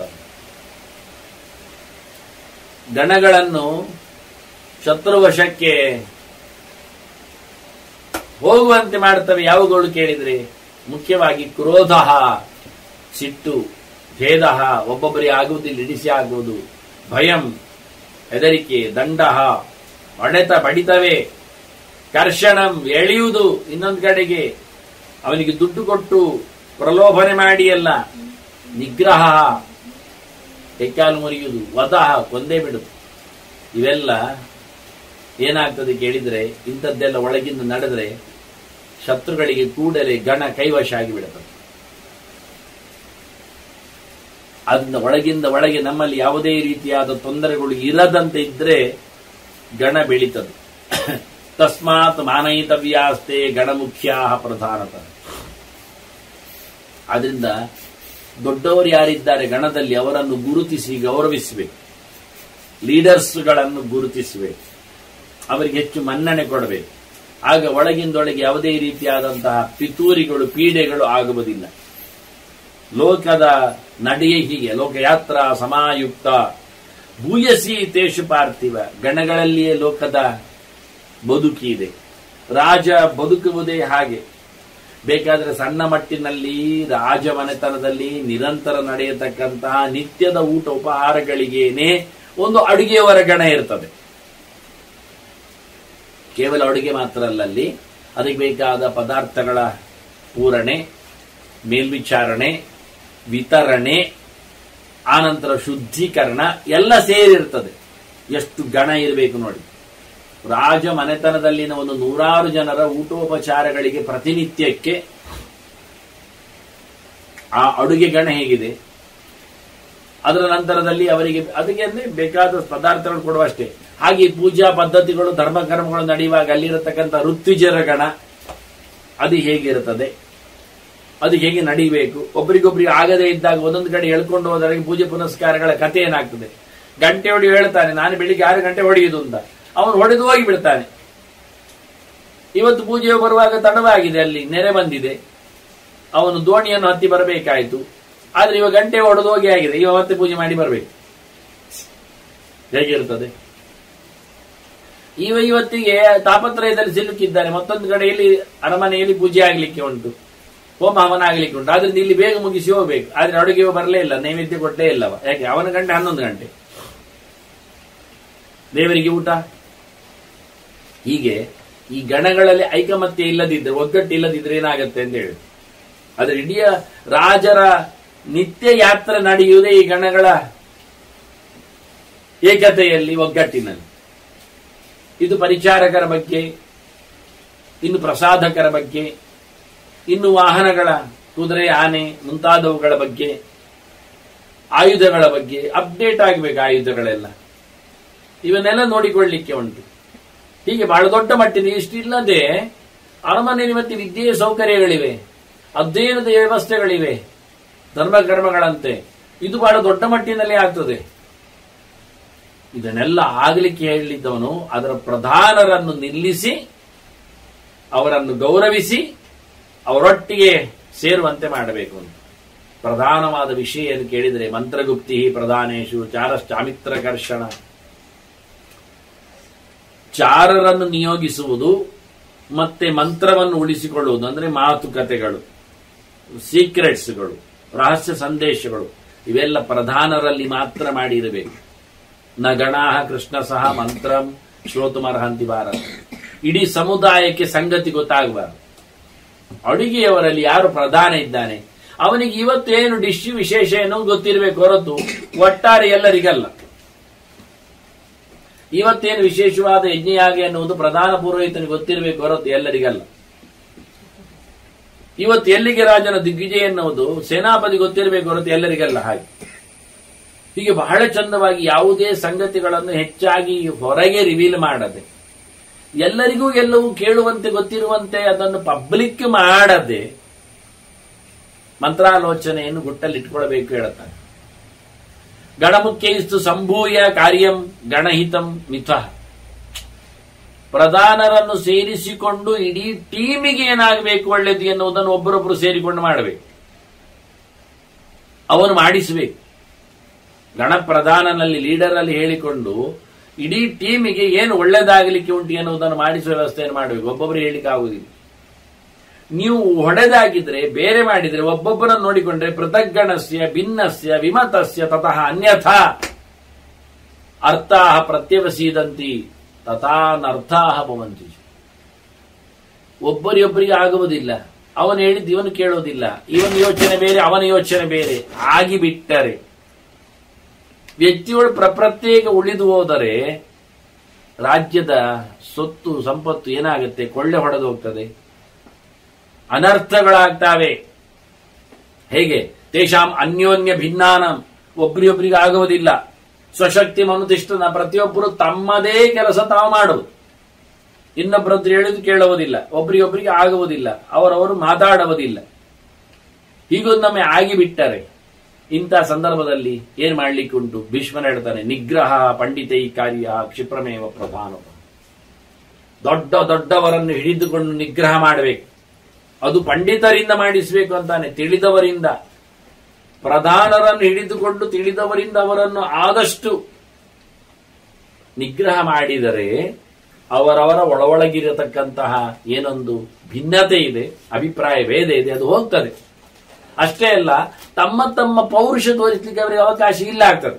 ಇಲ್ಲಿ ಇರುವುದೇನು ಕೇಳಿದ್ರೆ, ಪ್ರತಿಯೊಬ್ಬರು ತಾನೇ ಹೇಳಿದ್ದಾಗಬೇಕು ಅಂತ, ಪ್ರತಿಯೊಬ್ಬರದ್ದು ತನ್ನದು ಪೌರುಷ ಕಾಣಿಸಬೇಕು ಅಂತ. ಅದು ಆಗದಂತೆ ಮಾಡಲಿಕ್ಕೋಸ್ಕರ ಪ್ರಧಾನರನ್ನು, ಲೀಡರ್ಸ್ ಅನ್ನು ಗಟ್ಟಿ ಹಿಡಿದುಕೊಂಡು ರಾಜ ಬಹಳ ಒಳ್ಳೆಯ ರೀತಿಯಿಂದ ತಿಳಿದವರಿಂದ ತೆಗಿಬೇಕಾದಂತಹ ಶಾಸ್ತಿ ಮಾಡಬೇಕು. ಮೊದಲು ಪೀಠಿಕೆಯಲ್ಲಿ ಹೇಳಿದ ಭೀಷ್ಮರು, ಪ್ರಧಾನವಾಗಿ ಬರುವಂತದ್ದು ಗಣಗಳಲ್ಲಿ ಇರತಕ್ಕ ತೊಂದರೆಗಳು ಅಂದಾಗ, ಈ ಸಿಟ್ಟು ಮತ್ತು ಲೋಭ ಅಂದಾಗ, ಅದು ಎಲ್ಲಿಗೆಲ್ಲ ಕೇಳಿದ್ರೆ ಗಣಗಳಲ್ಲಿ ಮಾತ್ರ ಅಲ್ಲ ವಂಶದಲ್ಲಿಯೂ ಅಂತ ಹೇಳಿದ್ದ, ಕುಲಶಬ್ದ ಹಾಕಿದ್ದ. ಆದ್ರಿಂದ ಇಲ್ಲಿ ಕುಲದ ವಿಷಯದ ಬಳಿ ವಂಶದ ವಿಷಯದ ಬಗ್ಗೆಯೂ ಒಂದು ಮಾತಾಡ್ತಾನೆ ರಾಜವಂಶದಲ್ಲಿ. ಮುಖ್ಯವಾಗಿ ಕುಲೇಶು ಕಲಹಾಹ ಜಾತಾಹ ಕುಲವೃದ್ಧೈಃ ಉಪೇಕ್ಷಿತಾಹ ಗೋತ್ರಸ್ಯ ನಾಶಂ ಕುರ್ವಂತಿ ಗಣಭೇದಸ್ಯ ಕಾರಕ. ಒಂದು ಇದಕ್ಕೆ ಸಮೀಕರಣ ಮಾಡಲಿಕ್ಕೆ ಉಂಟು ಹೇಳ್ತಾನೆ ಭೀಷ್ಮ. ಕುಲದಲ್ಲಿ ಕಲಹ ಉಂಟಾದ್ರೆ ವಂಶದಲ್ಲಿ ಗಲಾಟೆ. ನೋಡಿ, ಈಗ ಕೌರವ ವಂಶದಲ್ಲಿ ಆದದ್ದನ್ನು ಇಟ್ಟುಕೊಳ್ಳುವ, ಭೀಷ್ಮ ನೇತೃತ್ವದಲ್ಲಿ ಆದಂತಹ ಒಂದು ಯೋಚನೆ ಮಾಡುವ, ಕುರುಕ್ಷೇತ್ರ ದೊಡ್ಡ ಯುದ್ಧ, ಪಾಂಡವರು ಕೌರವರಲ್ಲಿ ಏನಾಯಿತು? ಕುಲೇಶು ಕಲಹಾಹ ಜಾತಾಹ, ಇವರಲ್ಲಿ ಗಲಾಟೆ ಎದ್ದಿತು, ಜೂಜಾಡಿ ಸೊತ್ತನ್ನು ಎಳೆದು ಕೊಡಲಾರದೆ ಮತ್ತೆ ಗಲಾಟೆ ಮಾಡಿಕೊಂಡ್ರು. ಏನಾಯ್ತು? ಕುಲವೃದ್ಧಿ ಉಪೇಕ್ಷಿತ. ಭೀಷ್ಮ ಹೇಳ್ತಾನೆ, ಕುಲದಲ್ಲಿ ಸೀನಿಯರ್ಸ್ ಯಾರಿದ್ದಾರೆ, ವಂಶದ ಹಿರಿಯರು ಯಾರಿದ್ದಾರೆ, ಅವರು ಅದನ್ನು ಸುಮ್ಮನೆ ಇದ್ದರೆ ನೋಡ್ತಾ ಕೂತಾರೆ. ಅದನ್ನು ನಿಲ್ಲಿಸದೇ ಇದ್ದರೆ ಏನಾಗುತ್ತೆ ಅಂದ್ರೆ ಗೋತ್ರಸ್ಯ ನಾಶಂ ಕುರುವಂತೆ, ಇಡೀ ವಂಶ ಹಾಳಾಗ್ತದೆ. ಇಲ್ಲಿ ಆದದ್ದಾಗೆ ಭೀಷ್ಮ ಇದ್ದ, ಧೃತರಾಷ್ಟ್ರ ಇದ್ದ, ಅವರೆಲ್ಲ ಕುಲವೃದ್ಧರು. ಬಾಲ್ಯೀಕ ಇದ್ದ, ಸೋಮದತ್ತ ಇದ್ದ, ಸೋಮದತ್ತಿ, ಭೂರಿಶ್ರವಸ್ಸು ಇದ್ದ, ಭೂರಿ ಇದ್ದ. ಎಷ್ಟು ಜನ ಎಲ್ಲ ಇಲ್ಲ, 600-700 ವರ್ಷಗಳು ಕಾಳೆದವರು ಆ ಕುರುವಂಶದ ಹಿರಿಯರು. ಏನಾಯ್ತು? ಭೀಷ್ಮ ತಮ್ಮ ಕಥೆಯನ್ನೇ ಹೇಳುತ್ತಾ ಇದ್ದಾನೆ. ಭೀಷ್ಮ ಮುಗಿದೋದ ಕತೆ, ತಿಂಗಳುಗಳು ಉರುಳಿದ್ದಷ್ಟೇ ಹಚ್ಚ ಹಸುನಾಗಿದೆ ನೆನಪುಗಳು. ಧರ್ಮರಾಜನ ಹೇಳುತ್ತಾ ಇದ್ದಾನೆ, ಒಳಗೆ ಹುಟ್ಟಿದ ಹೋರಾಟ ಇಡೀ ವಂಶವನ್ನು ಕೊನೆಗೊಳಿಸಿತಲ್ಲ ಅಂತ, ಮುಂದುವರಿಕೆ ಇಲ್ಲಾಗಿ ಹೋಯ್ತಲ್ಲ. ಹೀಗೆ ಗಣಕ್ಕೆ ಕತೆ, ಗಣಭೇದಸ್ಥೆ ಕಾರಕ. ಗಣವು ಆಗುವುದು ಇದೇ ರೀತಿಯಾಗಿ. ಅವರವರಲ್ಲಿ ಲಡಾಯಿ ಉಂಟಾದರೆ ತನ್ನಷ್ಟಕ್ಕೆ ಅವುಗಳು ಒಳಗಿಂದ ಪ್ರಧಾನರು, ಲೀಡರ್ಸ್ಗಳದನ್ನು ನಿಲ್ಲಿಸದೆ ನಿಂತರೆ ಗಣ ಇಲ್ಲ ಆಗ್ತದೆ, ಟೀಮ್ ಇಲ್ಲ ಆಗ್ತದೆ. ಬಹಳ ವಿಚಿತ್ರವಾದಂತಹ ಅತ್ಯಾಸೆಗಳು, ವೈರಕ್ಕೆ ಕಾರಣವಾದಂತಹ ಸಿಟ್ಟು, ಇದೆರಡು ಕಾರಣ ಆಗಿ ಹೋಯ್ತಲ್ಲ ಅಂತ ಕರೆಕ್ಟಾಗಿ ಹೇಳ್ತಾನೆ. ದುರ್ಯೋಧನನ ಆಸೆ, ಕೊಡಲಾರದ ಸಂಗತಿ, ಅಮರ್ಷ ಅಂದ್ರೆ ಒಪ್ಪಿಕೊಳ್ಳದಿರುವುದು, ಪಾಂಡವರನ್ನು ಚೂರು ಸಹ ಶಾಂತಿ ಸಮಾಧಾನಕ್ಕೆ ಒಪ್ಪಿಕೊಳ್ಳದಿರತಕ್ಕಂತಹ ರೀತಿಯವನಂತೂ ಸರ್ವನಾಶ ಕಾರಣ. ಹೇಳ್ತಾನೆ ಭೀಷ್ಮ, ಆಭ್ಯಂತರಂ ಭಯಂ ರಕ್ಷ್ಯಂ, ಒಳಗಿನ ತೊಂದರೆಯನ್ನು ಸರಿ ಮಾಡಲಿಕ್ಕೆ ಉಂಟು, ಒಳಗೆ ಸರಿ ಮಾಡಲಿಕ್ಕೆ ಉಂಟು. ಅಸಾರಂ ಬಾಕ್ಯತಃ ಭಯಂ, ಹೊರಗಿನಿಂದ ಪೆಟ್ಟು ದೊಡ್ಡ ಸಂಗತಿ ಅಲ್ಲ. ಹೊರಗಿನವರು ನಮಗೆ ಹೊಡೆಯುವುದು ಜೋರಿಲ್ಲ, ಹೊರಗಿನವರು ಹೊಡೆಯುವಾಗ ನಾವು ಹೊಡ್ಕೊಳ್ಳುವುದಿಲ್ಲ. ಒಳಗಿನವರು ಹೊಡೆದಾಗ ಹೇಳುವುದಿಲ್ಲ, ಹೊಡ್ಕೊಳ್ಳುತ್ತೆ. ಒಳಗೆ ತೊಂದರೆ ಜಾಸ್ತಿ, ಒಳಗಿನ ತೊಂದರೆಯಿಂದ ನಾವು ನಮ್ಮನ್ನು ರಕ್ಷಿಸಬೇಕು. ಇದು ಕೋಲ್ಡ್ ವಾರ್ ಅಂತ ಹೇಳ್ತಾರಲ್ಲ, ಒಳಗಿಂದ ಒಳಗೆ ಗಣಗಳಲ್ಲಿ ಇರತಕ್ಕಂತಹ ವೈಮನಸ್ಯ ಎಷ್ಟೋ ಕಡೆಯಲ್ಲಿ ಉಪಯೋಗಕ್ಕೆ ಬರುವುದಿಲ್ಲ. ಅದನ್ನು ಆಭ್ಯಂತರಂ ಭಯಂ ರಾಜನ್ ಸದ್ಯ ಮೂಲಾನಿ ಕೃಂತತಿ ಅಂತಾನೆ ಭೀಷ್ಮ. ಯಾವಾಗ ಒಳಗಿನಲ್ಲಿ ದ್ವೇಷಗಳು, ಸಿಟ್ಟುಗಳು, ಕೋಪಗಳು, ತಾಪಗಳು ಎಲ್ಲ ಬಂದಿದ್ದೀವಿಯೋ ಅದು ಸರ್ವನಾಶ ಮಾಡ್ತದೆ, ಕೆಳಗಿಂದ ಕಡದಾಗ್ತದೆ ಅಂತ. ಬಹಳ ಕಷ್ಟ ಇದೆ ಅಂತ. ಆದ್ರಿಂದ ಮನುಷ್ಯನಿಗೆ ಅಕಸ್ಮಾತ್ ಅಂದ್ರೆ ಕಾರಣ ಇಲ್ಲದೆ ಸುಮ್ಮನೆ ಸಿಟ್ಟು, ಆಸೆ ಎಲ್ಲ ಬರಬಾರ್ದಂತೆ. ಅಕಸ್ಮಾತ್ ಕ್ರೋಧ ಮೋಹಾಭ್ಯಾಂ ಲೋಭಾದ್ವಾಪಿ ಸ್ವಭಾವಜಾತ್. ಮತ್ತೆ ಕೇಳ್ತಾನೆ, ಕೆಲವೊಮ್ಮೆ ಸಹಜವಾಗಿ ಕೆಲವರಿಗೆ ಇರ್ತದೆ ಪುಲ್ಚಟು ಅಂತ, ಎಂತ ಮಾಡುದು ಕೇಳ್ತಾನೆ. ಸ್ವಭಾವಜಾತ್ ಲೋಭಾದ್ವಾಪಿ. ದುರ್ಯೋಧನಿಗೆ ಏನು ಕಮ್ಮಿ ಇತ್ತು ಹೇಳಿ? ಏನು ಕಮ್ಮಿ ಇತ್ತು? ಅವನನ್ನು ಅರಸ ಅಂತಲೂ ಮಾಡಿ ಆಯ್ತಾ, ಮುಗಿತು. ಇನ್ನೇನು? ತಮ್ಮಂದಿರು ಬೇಕಾದಷ್ಟಿದ್ದಾರೆ. ಶಕುನಿ ಗಾಂಧಾರಿ ಅಣ್ಣ ಅವನಿದ್ದಾರೆ, ಫ್ರೆಂಡ್ ಕರ್ಣ ಭಾರಿ ಜೋರಿನ ಅವನು ಸಿಕ್ಕಿದ್ದಾನೆ. ಏನ್ ಬೇಕು ಅವನಿಗೆ? ಏನ್ ಕಮ್ಮಿ? ದುರ್ಯೋಧನ ಏನ್ ಕಮ್ಮಿ? ಇನ್ನು ಬೇಡದಿದ್ದ ಗುರುಗಳು ಇದ್ದಾರೆ, ಕಣಿಕನಂತವರೆಲ್ಲ, ಪೂರ್ವಜನಂತವರು ಇರ್ತಾರೆ. ಬೇಡ ಬೇಕು ಅಂತ ಹೇಳಲಿಕ್ಕೆ ಹೊರಗಿನಿಂದ ಕಾಣಲಿಕ್ಕೆ ಭೀಷ್ಮ ದ್ರೋಣರಂತವರು ಇದ್ದಾರೆ, ಅಶ್ವತ್ಥಾಮನಂತವರು ಇದ್ದಾರೆ, ಕೃಪಾಚಾರ ಅಂತವರು ಇದ್ದಾರೆ, ವಿದುರನಂತವರು ಕಾಣಲಿಕ್ಕೆ ಆದರೂ ಇರ್ತಾರೆ, ತೋರಿಸ್ಲಿಕ್ಕಾದ್ರು. ಏನ್ ಕಮ್ಮಿ ಇತ್ತು? ಏನ್ ಮಾಡಿದ? ಇದನ್ನೇ ಮಾಡಿದ್ರು. ಲೋಭಾದ್ವಾಪಿ ಸ್ವಭಾವಜಾತ್. ಅವನಿಗೆ ಸಹಜವಾಗಿ ಇನ್ಬಿಲ್ಟ್, ಅವನು ಲೋಭಿ. ಇನ್ನೊಬ್ಬರಲ್ಲಿ ಸೊತ್ತನ್ನು ಒಪ್ಪುವುದಿಲ್ಲ, ಮತ್ತೊಬ್ಬರಿಗೆ ಸೊಪ್ಪು ಕೊಡ್ಲಿಕ್ಕೆ ಅವನು ಬಿಡುವುದಿಲ್ಲ. ಈ ನಮೂನೆ ಜನ ಇರುವ ಕಾಲದಲ್ಲಿ ಮಾತ್ರ ಮತ್ತೇನ್ ಮಾಡ್ಲಿಕ್ಕೆ ಆಗುದಿಲ್ಲ ಅವನಿಗೆ. ಹಿಂದಿನವರೆಲ್ಲ ವೈಭವದಲ್ಲಿ ಇದ್ರು ಹಲಬುಕೊಳ್ತಾನೆ ಈಗ ಅಷ್ಟೇ. ಮುಂದಿನವರೆಲ್ಲ ಗೋಜಲ್ಲಿ ಇರ್ತಾರೆ, ಬೊಬ್ಬೆ ಹೊಡ್ಕೊಳ್ತಾನೆ. ಈಗ ಬಿಡೋದಿಲ್ಲ ಅಂತ ಹೇಳಿಕೊಂಡು ಸಾಯ್ತಾನೆ. ಸತ್ತೇ ಹೋದ. ಅನ್ಯೋನ್ಯಂ ನಾಭಿಭಾಷಂತೆ ತದ್ ಪರಾಭವ ಲಕ್ಷಣ. ಬಹಳ ಚಂದವಾದ ಒಂದು ಮಾತು ಹೇಳ್ತಾನೆ. ಸೋಲು ಎಲ್ಲಿದೆ ಎನ್ನುವುದಕ್ಕೆ ಒಂದೇ ಒಂದು ಸಣ್ಣ ಗೆರೆ, ಅನ್ಯೋನ್ಯಂ ನಾಭಿಭಾಷಂತೆ ಅನ್ನ. ಪರಸ್ಪರ ಎಲ್ಲಿ ಯಾರು ಮಾತಾಡಿಕೊಳ್ಳುವುದಿಲ್ಲ, ಒಂದು ಕಡೆಯಲ್ಲಿ ಇದ್ದವರು, ಗಣದಲ್ಲಿ ಸೇರಿದವರು ಒಬ್ಬರೊಬ್ಬರಿಗೆ ಮಾತಾಡಿಕೊಳ್ಳುವುದಿಲ್ಲ ಅಂತಾದ್ರೆ, ಅವರಲ್ಲಿ ವ್ಯವಹಾರ ಇಲ್ಲ, ಮಾತುಕತೆ ಇಲ್ಲ ಅಂತಾದ್ರೆ ಅಲ್ಲಿ ಸೋಲಿದೆ ಅಂತ ಖಾತ್ರಿ ಅಂದ. ಮುಗೀತಲ್ಲ. ಸೌಹಾರ್ದದ ಭೇಟಿ, ಸೌಹಾರ್ದದ ಮಾತುಕತೆ, ಮನ ಬಿಚ್ಚಿದ ಚಿಂತನೆ, ಪ್ರೀತಿ ಇದಿಲ್ಲ ಅಂತಾದ್ರೆ, ಒಳಗಿಂದ ಕೋಪ, ತಾಪ, ಲೋಭ, ಮೋಸ ಎಲ್ಲ ಇದ್ರೆ ಮನುಷ್ಯ ಮಾತಾಡುವುದಿಲ್ಲ ಆದ್ರೆ ಮುಗಿದೋಯ್ತು. ಸೋಲಿಗೆ ಸಹ ಇನ್ನೇನು ಹೆಚ್ಚು ಹೊತ್ತು ಬೇಡ ಅಂತ. ಪ್ರೀತಿ ವಿಷಯ ಕುಶಲೋಪರಿ ಎಂದು ಯಾವತ್ತಿದ್ರೆ ನೋಡಿ, ಕೌರವರ ಪಾಂಡವರ ಈ ದೊಡ್ಡ ಕುರುಕ್ಷೇತ್ರದ ಹೋರಾಟದ ಅಂಗಳದಲ್ಲಿಯೂ ಸಾಮಾನ್ಯ ಸೈನಿಕರು ಅವರವರು ಮಾತಾಡಿಕೊಳ್ತಿದ್ರು. ಹೋರಾಟ ಮುಗಿದ ನಂತರ ಸಂತೋಷ ವಾರ್ತೆಯಲ್ಲಿದ್ರು. ಯಾಕೆ? ಅವರಿಗೆ ದ್ವೇಷ ಇಲ್ಲ, ಅವರಿಗೆ ಲೋಭ ಇಲ್ಲ, ಅವರಿಗೆ ಗೊತ್ತಿಲ್ಲ. ಅವರು ಯಾರೋ ಲೀಡರ್ ಕಳಿಸಿದ್ದಾನೆ, ಪ್ರಧಾನ, ಹೋರಾಡಿದ. ಅದು ರಾತ್ರಿ ಕತ್ತಲಲ್ಲಿ ಕೆಲವೊಮ್ಮೆ ಯಾವ ಪಕ್ಷದಲ್ಲಿ ಕೂತು ಯಾರನ್ನು ಬಡಿಯುವುದು ಒಂದು ಗೊತ್ತಾಗದೆ ಹೊಡ್ಕೊಂಡದ್ದು ಉಂಟು. ಅದು ನಡೆದಿದೆ. ಎಲ್ಲಿ ಯಾರು ಹೋಗ್ಬೇಕು ಏನು ಗೊತ್ತೂ ಇಲ್ಲ, ಯಾವ ಡೇರೆ ಯಾವ ಊಟವೋ, ಹೋರಾಡ್ಲಿಕ್ಕೆ ಸಾಯ್ಲಿಕ್ಕೆ. ಹಾಗೆ ಹೇಳ್ತಾನೆ, ಗಣಗಳು ಒಡೆದೋಗುದು, ಒಬ್ಬರೊಬ್ಬರಿಗೆ ಒಂದು ಮನೆಯಲ್ಲಿ ಒಬ್ಬೊಬ್ಬರಿಗೆ ಮಾತುಕತೆ ಇಲ್ಲ, ಚೀಟಿ ಬರೆದಿಟ್ಟು ಹೋಗುದು. ಕೆಲವೊಮ್ಮೆ ಈ ನಮೂನೆ ಇದ್ರೆ ಒಳಗಿಂದ ಕುಟುಂಬ ಬದುಕುವುದು ಹೇಗೆ ಕೇಳತಾನವ. ಇದು ಸೋಲಿನ ಲಕ್ಷಣ ಅಂತಾನೆ. ಯಾಕೆ ಬಂದದ್ದು ಗೊತ್ತಿಲ್ಲ. ಸಹಜವಾದ ಕೆಲವೊಂದು ಅವನಲ್ಲಿರತಕ್ಕಂತಹ ಲೋಭ ಮೋಹಗಳು, ಕೃತ್ರಿಮವಾದಂತಹ ಸಿಟ್ಟು ಆಸೆಗಳು. ನೋಡಿ, ಎಲ್ಲರೂ ಒಂದೇ ಬಗೆ ಎಲ್ಲಿ ಇಲ್ಲ. ಇವು ಹೇಳ್ತಾನೆ, ಆಗುವುದೇ ಇಲ್ಲ. ಈಗ ಒಟ್ಟಾಗುವುದು ಅಂತ ಹೇಳ್ತಾರೆ ಎಲ್ಲರೂ, ಅದು ಒಂದೇ ಬಗೆ ಮಾತ್ರ ಒಟ್ಟಾಗುದು. ನೋಡಿ, ಆಗುವುದಿಲ್ಲ ಅಂತ ಜಾತ್ಯಾಚ ಸದೃಶ ಸರವೇ ಕುಲೇನ ಚ ಕುಲೇನ ಸದೃಶ ಆತದ. ಹುಟ್ಟಿನಿಂದ ಒಬ್ಬರು ಒಂದೇ ನಮನೆ ಹೇಳುವ, ಆಯ್ತಾ? ವಂಶದಲ್ಲಿ ದೌಲತ್ತಿನಲ್ಲಿ ಒಬ್ಬರು ಒಂದೇ ಬಗೆ, ಗೋತ್ರದಲ್ಲಿ ಈ ಗೋತ್ರದವ, ಈ ಸರ್ನೇಮಿನವ ಒಂದೇ ಹೇಳುವ. ಆದ್ರೆ ಇನ್ಯಾವುದರಲ್ಲಿ ಒಂದೇ ಕೇಳ್ತಾನೆ, ಯಾವುದರಲ್ಲಿ ಒಂದೇ ಭೇದಾಚ ಅವ್ರು ಹೇಳ್ತಾನೆ. ನಚ ಉದ್ಯೋಗೇನ ಬುದ್ಧಿಯಾವ ರೂಪದ್ರವ್ಯೇಣವ ಪುನಃ. ದುಡ್ಡಿನಲ್ಲಿ ಒಂದೇ ಬಗೆ ಇದ್ದಾರ, ಆಕಾರದಲ್ಲಿ, ಚೆಲುವಿನಲ್ಲಿ, ರೂಪದಲ್ಲಿ, ಬಣ್ಣದಲ್ಲಿ, ಸ್ಕಿನ್ನಿನಲ್ಲಿ, ಕಲರ್ನಲ್ಲಿ ಒಂದೇ ಬಗೆ ಇದ್ದಾರ, ಇಲ್ಲ ಉದ್ಯೋಗದಲ್ಲಿ ಒಂದೇ ಬಗೆ ಇದ್ದಾರ, ವೃತ್ತಿಯಲ್ಲಿ ಒಂದೇ ಬಗೆ ಇದ್ದಾರ, ಅಥವಾ ಏನಾದ್ರೂ ಬುದ್ಧಿವಂತಿಕೆಯಲ್ಲಿ, ಓದಿನಲ್ಲಿ, ಮಾತಿನಲ್ಲಿ, ಚಿಂತನೆಯಲ್ಲಿ ಯಾರಿಲ್ಲ. ಈಗ ಯಾರ ಮೇಲೆ ಯಾರು ಸಿಟ್ಟಾಗಬೇಕು? ನನಗೆ ಹಾಗೆ ಮಾತಾಡ್ಲಿಕ್ಕೆ ಬರುವುದಿಲ್ಲ, ಅವರ ಮೇಲೆ ನನಗೆ ಸಿಟ್ಟುಂಟು, ಪ್ರಯೋಜನ ಏನು?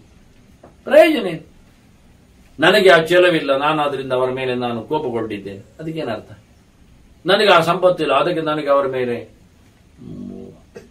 ದುಡ್ಡಿನ ಮೇಲೆ ನನಗೆ ಆಸೆ ಇರ್ಲಿಕ್ಕೆ ಹೋಗಿ ಅವರು ಎಳ್ಕೊಳ್ಳಿಕ್ಕೆ ಬೇಕು, ಅವರನ್ನು ಕೊಲ್ಬೇಕು ನಾನು. ನೋಡಿ, ರಾಜಸೂಯ ಮಾಡಿದ, ಕಪ್ಪಗಾಣಿಕೆಗಳು ಬಂದು ಕಣ್ಣಾಬಡ್ಡ ದಾನ ದಕ್ಷಿಣೆ ಮಾಡಿ ಸಂಭ್ರಮಿಸಿಕೊಂಡ ಧರ್ಮರಾಜ.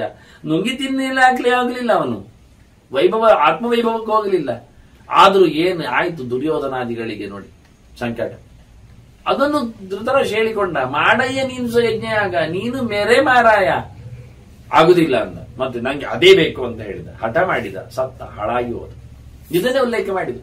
ನೀವು ಯಾವುದರಲ್ಲಿ ಒಂದೇ ಬಗೆ ಇರ್ತೀರಿ ಒಟ್ಟಾಗಲಿಕ್ಕೆ ಕೇಳ್ತಾನೆ. ಇಲ್ಲಯ್ಯ, ಆಗುವುದಿಲ್ಲ, ಎಲ್ಲಿ ಇಲ್ಲ.